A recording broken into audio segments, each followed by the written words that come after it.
Isang araw, nagmamaneho sa kuba.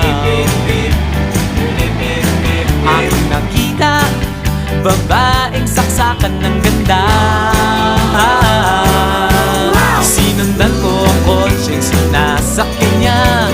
Hindi ko nakitang may dumarating pala. Hindi ko naiwasan, kami bigla nagkabanggaan.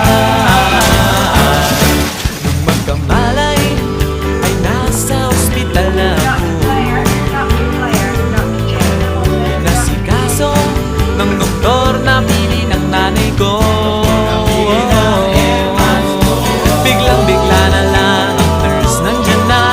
At para kong nakitang anghel sa ganda. Kahit nagdideliro, itong nasabi ko sa kanya.